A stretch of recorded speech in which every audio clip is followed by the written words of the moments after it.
YouTube. Today we're going to go ahead and install a 3.5 pound ghost connector into the Glock 17. I hope you guys saw the last video I did with the factory trigger pull test. That was 6.5 pounds from the factory.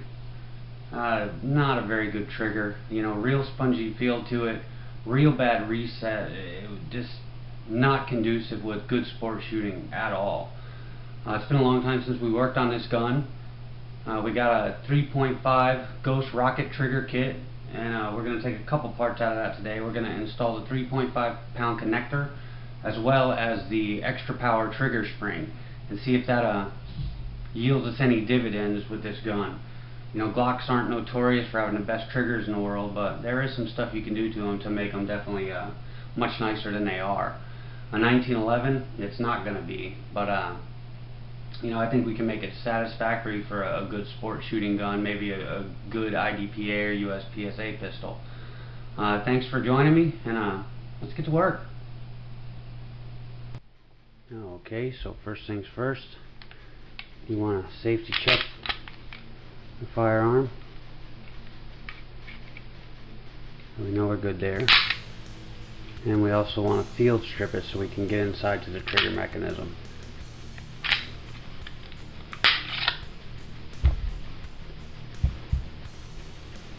So next, we're going to remove our locking block pin, the trigger pin, and the rear pin, and this will allow us to pull out the entire trigger assembly.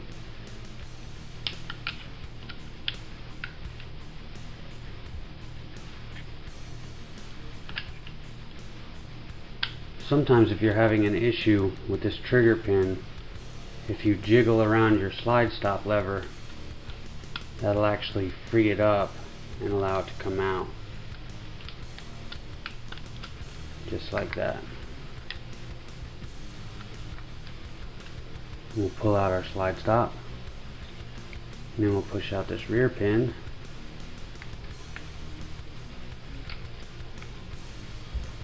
Now at that point, we should be able to lift the trigger housing,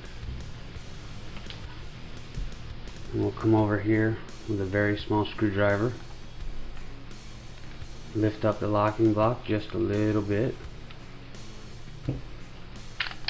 and then that allows us to remove our trigger, the trigger bar, the trigger safety, the cruciform. And this is actually the part we're going to change right here. This is called the connector. So we'll remove the trigger bar from the assembly, and you can see the connector, and that's also the trigger spring we're going to change.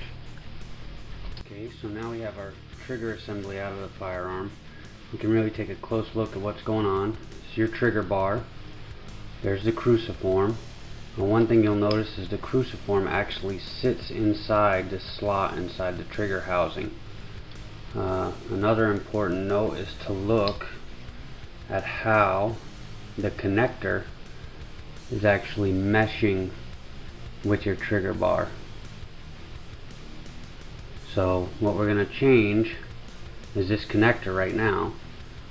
So we'll just slide the cruciform forward and allow it to come out of the trigger housing.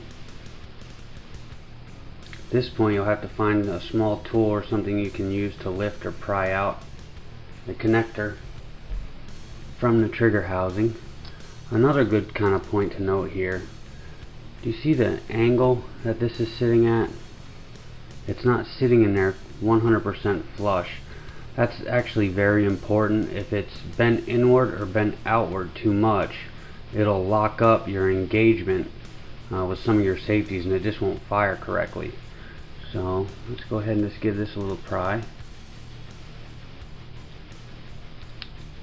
There, you see that? And the connector's out. So there you have a Glock factory trigger connector. Okay, now we have our Ghost 3.5 pound trigger connector. A very important point to note about this particular connector is right here. This is something that Ghost calls the TCT, or the trigger control tab. Basically that's a very fancy name for an over travel stop. This particular kit, the Rocket, this has to be fitted into your gun. You would actually install and have to shave off a little bit of material till it works correctly. I'm not gonna lie, I did that ahead of time, so this will be a direct drop-in. It's already been fitted. What it does is it doesn't allow the safety to drop and have your firearm cycle when that's too long. They do that on purpose. They do that to make sure that this particular connector would fit in any gun, because there's some angles and in polymer pistols, things just aren't always in the exact same place every time. So another good point to note is I see a lot of people on YouTube that buy these kits are saying these are for lightweight. Actually what Ghost is touting this as is a self-cleaning connector. So this is to allow grit or dirt to escape those areas once installed in the pistol. And that's about it. I guess we should go ahead and move forward with installing this bad boy. So we have our trigger assembly. And you see the slot where the old connector came out. So we'll insert the new connector. Press it in. And again, let's look at this angle right here. You can actually see that it's not 100% flush at the top, but it is a little bit more than flush on the bottom. One thing Ghost suggests you do is to check this angle with a piece of paper. And what you would do is slide that piece of paper between the trigger housing and the connector, and you should feel just a slight bit of resistance. If it slides down to the bottom with zero resistance, the angle is too far out. If it pinches and doesn't go in at all, the angle is too far in and your firearm will not cycle. A good thing to see right here is the stock trigger spring.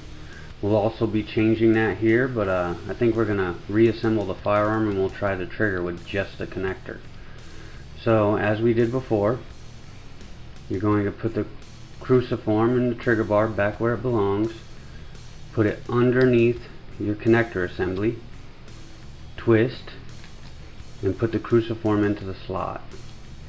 Now your trigger assembly is back together and ready to install in the firearm. We have our receiver and our trigger assembly. Reinsert.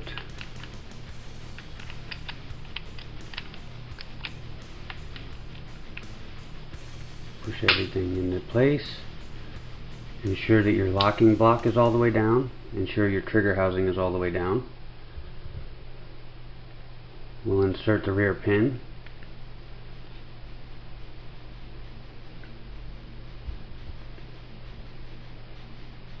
Our slide stop. And one thing hopefully you can see is when installing this slide stop, it actually goes in place with the trigger. Hope you guys can see that. Insert the trigger pin. You might have to wiggle this a little bit to get it to go. And there she goes. One thing I see a lot on YouTube is guys are taking out hammers and tools and beating these pins out. You shouldn't have to do that, especially with the trigger pin. If you're getting some tension or it's bound up and you actually jiggle this slide stop, it'll actually go in and out easily.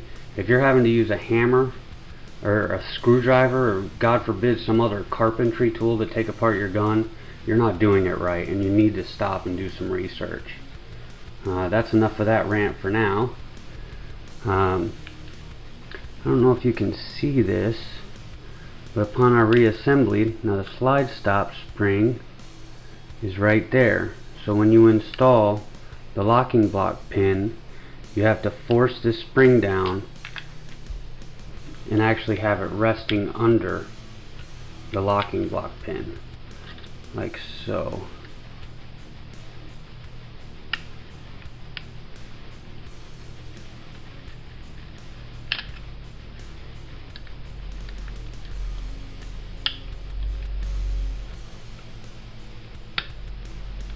and that's inserted correctly,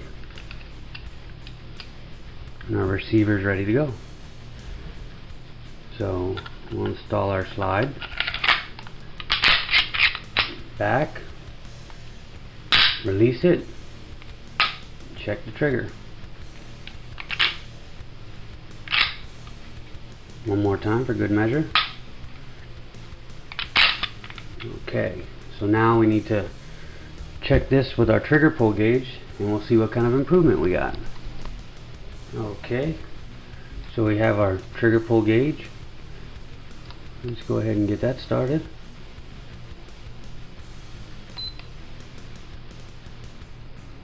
It's ready to be used.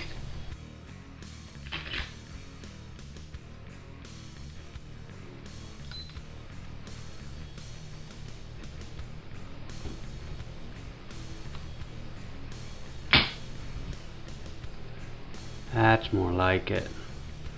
4 pounds, 11 ounces.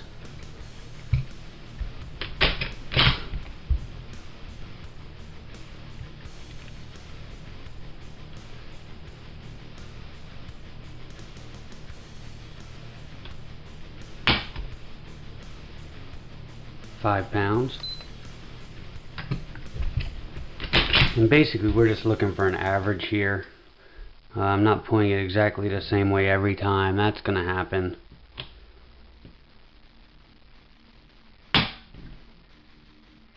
£4.5. Okay, well, it looks as though our connector has yielded us about 1.5 pounds of trigger weight reduction. That's from a 5-minute install. Another thing to talk about, again, I can't stress enough, I did not cover the actual fitting of this connector in the video because it was just going to be an incredible time eater. So understand that you're going to have to follow the directions and deal with that trigger control tab, or you'll lock up your gun and it'll just be a headache for you to get back together. Now obviously I'd like to see if we can smooth up that trigger some more and potentially improve where we are now at the 4 pounds and change, 5 pounds, that ballpark.